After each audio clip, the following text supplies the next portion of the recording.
Di mata orang lain, ini hanyalah sekotak susu. Tapi di matanya inilah kunci untuk kabur. Ia mengupasnya, mengeluarkan bagian film tipis, dan mengeluarkan film tipis ini lalu dibersihkan. Saat akan keluar, diam-diam menempelkannya di kunci rahasia sel. Jadi pada saat penjaga menekan kode tersebut, jarinya ikut menekan 4 tombol itu. Sekali lagi ia melambaikan film itu. Dia mendapat 4 angka. Jadi, mungkin ada 24 kunci kombinasi. Selanjutnya adalah mencoba kata sandi. Tapi bagaimana cara menyentuh kunci ini? Dia meremas kertas toilet menjadi bola-bola kecil. Kemudian meremas pasta giginya. Sama seperti itu dia membuat banyak hal. Kemudian menggunakan kertas kado. Terus meremas dan mengencangkannya. Sebuah bola bundar besar direkatkan. Saat penjaga membantunya melepas borgol, dia segera memasukkannya ke lubang di jendela kecil. Begitupun jika sipir mengunci jendela kecil itu, masih mungkin untuk dibuka. Dari jendela kecil, ia mengulurkan tangannya dan mencoba kata sandi. Paling banyak adalah 24 kali, dia bisa melakukannya dengan benar dan cepat. Untuk mencegah kamera menangkapnya, pertama-tama, dia harus tahu apa yang dilakukan para penjaga. Jadi dia mendengarkan suara di luar setiap saat. Melalui suara, saat pintu dibuka dan ditutup, dia tahu. Para penjaga setiap hari setelah membawanya ke sel, akan keluar untuk mengobrol dan merokok bersama. Jadi ada waktu 1 menit setiap hari. Tidak ada kamera pengawas. Ini adalah celah yang dia cari. Tetapi ketika dia keluar dari penjara dan apa yang harus dilakukan selanjutnya? Jangan meremehkan Ray Breslin. Dia tahu itu untuk melarikan diri dari penjara dengan sukses. Akan ada 3 faktor. Struktur denah penjara, dan di luar harus ada yang membantunya. Dia sudah tahu aturannya. Untuk tata letaknya, dia sudah memahaminya. Begitu dia keluar penjara, dia pergi kemana-mana untuk mengamatinya. Penjara yang ketat ini ada kelemahan, yaitu stasiun pemadam kebakaran di sebelah penjara. Hanya ada satu masalah, hanya ruangan hitam kecil itu yang ada di dekatnya. Jadi dia mengambil inisiatif untuk menimbulkan masalah, memukul orang jahat sampai terluka. Para narapidana dipenjarakan di sebuah ruangan hitam kecil. Itu sebabnya ketika dia mencoba kodenya, dia meninggalkan ruangan hitam itu, menemukan ventilasi ke stasiun pemadam kebakaran. Dia memanjatnya. Ketika para penjaga melalaikan tugasnya, dia naik dari sisi ini ke atas pipa ventilasi, mendatangi stasiun pemadam kebakaran, dengan cepat mengganti bajunya dengan baju pemadam kebakaran yang tidak terpakai di sini. Sekarang harus ada faktor ketiga, cadangan. Ia sudah membuat janji dengan rekan satu tim dari luar. Pada titik ini sebuah mobil kecil akan meledak. Ada kebakaran, maka truk pemadam kebakaran akan diberangkatkan. Dia segera bersembunyi di bawah mobil pemadam kebakaran. Ia pergi dengan mobil ke tempat kebakaran terjadi. Muncul dari bawah mobil. Ketika setiap orang sibuk, tidak ada yang memperhatikannya. Masuk ke mobil rekan satu timnya. Ia berhasil kabur. Benar. Dia bukan seorang kriminal, tapi seorang ahli melarikan diri dari penjara. Dipekerjakan oleh Biro Penjara Federal untuk menguji secara nasional tingkat keamanan setiap penjara. Metode pengujiannya adalah menggunakan identitas palsunya untuk masuk penjara, kemudian mengandalkan dirinya sendiri untuk keluar. Dalam 7 tahun dia memeriksa keamanan di 15 penjara. Tidak ada tempat yang bisa menahannya. Sampai suatu hari, orang dari Chia mendatanginya. Ia mengatakan ada penjara yang sangat misterius, terutama menahan penjahat yang tidak ingin diterima oleh negara manapun. Chia ingin memeriksa apakah penjara ini aman atau tidak.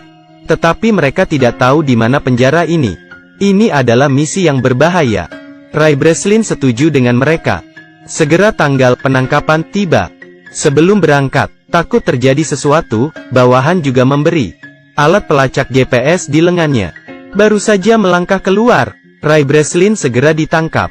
Tapi dia tidak menyangka, orang-orang ini menggunakan kekerasan dengan cara yang tidak biasa. Pertama menggunakan pistol untuk menjatuhkannya. Setelah itu semuanya sepertinya sudah direncanakan. Langsung menggunakan pisau untuk mengeluarkan GPS. Kemudian obat penenang dimasukkan ke lehernya, membuatnya tidak sadarkan diri. Menunggu sampai dia sadar kembali. Dia bertemu dengan seorang kepala penjaga dengan setelan jas dan sepatu kulit. Ray Breslin merasa tidak tahan. Dia berkata bahwa itu terlalu kejam, dia tidak bisa melakukannya. Kemudian memberi isyarat bahwa Sari meminta sipir untuk membebaskannya. Tanpa diduga sipir tidak menyadarinya sedikit pun. Masih menahannya. Ternyata kepala polisi itu bersama satu orang. Ingin merencanakan dan menyakiti Ray Breslin. Ingin menahan Ray Breslin di sini. Terkunci seumur hidup. Ini adalah penjara paling ketat di dunia. Sel setiap orang terbuat dari kaca temper. Narapidana yang ke toilet juga bisa melihat dengan jelas. Tidak perlu menyebutkan tindakan kecil apapun. Sel itu dibangun di udara. Metode penggalian tradisional sama sekali tidak bisa dilakukan. Di ruangan tertutup 100%. Tidak ada yang bisa menyentuh sinar matahari. Jumlah penjaga penjara beberapa kali lebih banyak dari jumlah narapidana. Semuanya bersenjata lengkap. Topeng itu mencegah mereka berbicara dengan penjahat. Ini untuk menghindari tindakan komunikasi pribadi. Penjara ini memiliki ratusan ribu kamera. Ada juga kamera berbentuk lingkaran. Bergerak kapan saja, dapat melihat siapapun yang diinginkannya. Tapi sel ini bahkan lebih menakutkan. Selalu menyalakan lampu yang sangat terang. Jika pernah dipenjara di sini, matamu tidak akan terbuka. Bahkan lebih panas dari sauna. Ini benar-benar penderitaan. Ray Breslin melihat penderitaan di sini. Mencoba mengamati struktur sel. Menghitung cara untuk memecahkannya. Menunggu dia memikirkannya. Dia kelelahan dengan hipoglikemia karena kehilangan darah dan dehidrasi. Tapi dia masih menemukan celah yang dia inginkan. Tidak salah, itu adalah paku keling di lantai. Dia punya rencana. Pembobolan penjara tidak bisa tanpa asisten. Aturan lama, pertama adalah mencari teman baru. Tidak perlu menunggu Ray Breslin tersenyum. Ada seseorang yang datang untuk berteman dengannya lebih dulu. Rekan satu timnya adalah tangan yang berotot. Namanya adalah Emil. Dia sepertinya telah melihat keberanian Ray Breslin dengan jelas. Begitu dia tiba, dia bertanya apakah dia membutuhkan bantuan. Ray bilang dia ingin sepotong logam. Emil mengatakan ini tidak mungkin. Ray berkata jika kamu tidak memberiku, aku tidak akan berteman denganmu. Jadi Emil tidak punya pilihan selain masuk ke ruang interogasi. Dengan panik mengejek sipir di sana. Kepala penjara marah, meminta penjaga menghukumnya dengan siksaan air. Mereka mengambil selang untuk menuangkan air ke mulut Emil. 10 detik kemudian, dia hampir tenggelam. Tapi sekarang dia mendapatkan apa yang dimiliki ruang interogasi. Mengambil tutup lubang. Setelah selesai, dia menyerahkan tutup itu kepada Ray. Ray menganggapnya sangat hebat. Jadi dia bercerita tentang identitasnya sebagai kepala penjara. Dan juga menceritakan pengamatannya, pemahamannya. Ternyata dia tahu, konstruksi di dalam sel sebagian besar lurus ke atas.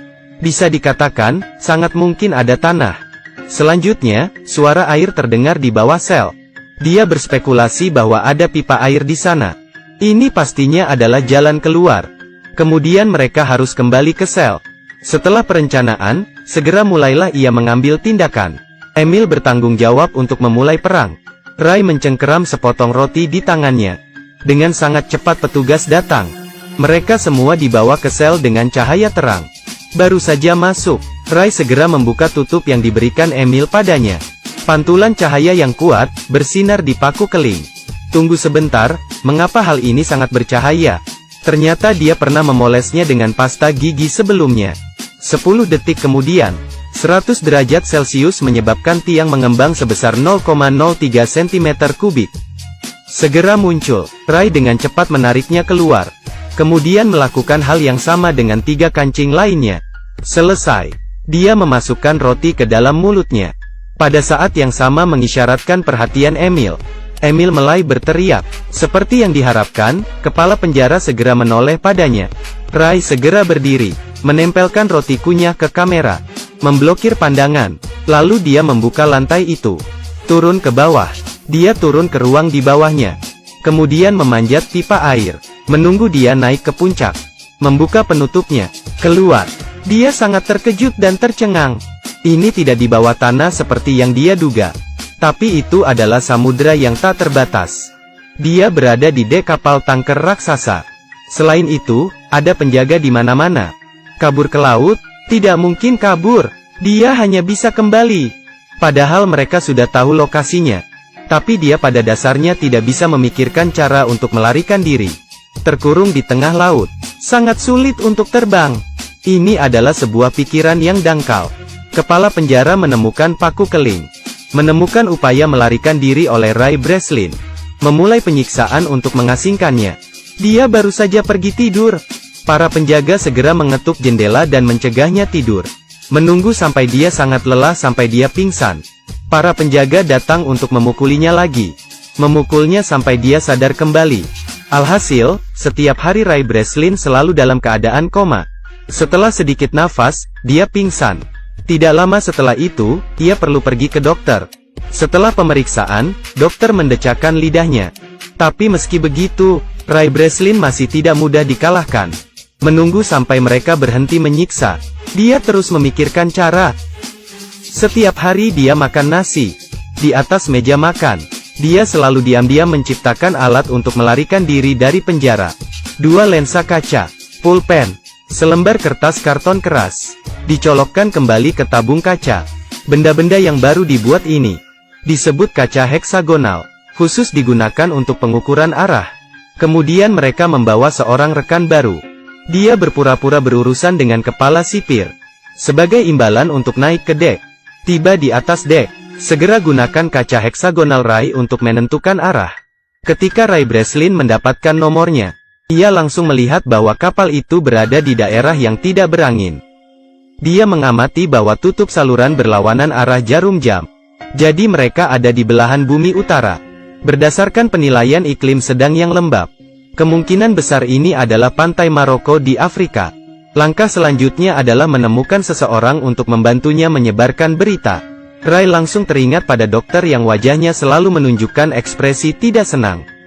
Jadi dia menyuruh Emil untuk menikamnya. Kemudian pergi ke dokter untuk menjahit lukanya. Berpura-pura sakit sesekali. Mendatangi dokter untuk muntah. Tentunya ini membuat dokter akan merasa sangat tertekan. Mengungkap identitas aslinya kepada dokter. Memintanya untuk memeriksanya sedikit. Tak lama kemudian, hati nurani sang dokter pun terganggu. Membuat keputusan untuk membantunya melarikan diri dari penjara. Dia memperkenalkan perpustakaan mereka kepadanya. Menyerahkannya ke bawahan Emil. Semuanya diatur dengan baik. Akhirnya waktu untuk melarikan diri telah tiba. Saat larut malam, kepala penjara melihat Ray Breslin menabrak dinding. Dia menguping sinyal yang sedang diketik Ray. Mengartikan kode itu, akan ada kerusuhan di area C besok pagi. Kepala penjara memutuskan untuk mengirim 3 tim pasukan untuk menyerang area C. Tapi ini hanya jebakan Ray. Dia ingin semua penjaga lari ke area C. Dengan demikian, hanya 2 tim yang tersisa di tempatnya. Kerusuhan yang sebenarnya dimulai. Rekan tim memulai kekacauan. Kedua geng itu mulai berkelahi. Para prajurit di atas mengarahkan senjatanya ke bawah. Tapi Ray diam-diam pergi ke depan dan menyelinap. Kemudian memanjat tangga, mengikuti jalur pipa untuk naik ke dek. Siapa yang tahu pintu tersebut menggunakan kunci elektrik. Tidak bisa terbuka bahkan ketika dia menggunakan kekuatannya. Ray Breslin memutuskan untuk pergi memutuskan aliran listrik. Dan itu berarti dia harus turun. Dia tidak punya pilihan lain. Turun ke ruang listrik. Saat dia sedang mengontrol komputer untuk mematikan sirkuit. Seperti yang diharapkan, Emil bisa membuka pintu. Dia akhirnya bisa naik ke kapal. Pesawat yang dipesan juga tiba tepat waktu. Saat dia mendekati pesawat, musuh juga masuk. Emil tidak bisa pergi, karena pria itu belum muncul. Jadi dia mengambil senjata. Tatapannya berubah menjadi kejam. Pria legendaris ini, dalam sekejap menjadi senjata pembunuh berdarah dingin. Di sisi lain, sipir memblokir Ray di ruang listrik. Dia sama sekali tidak terburu-buru.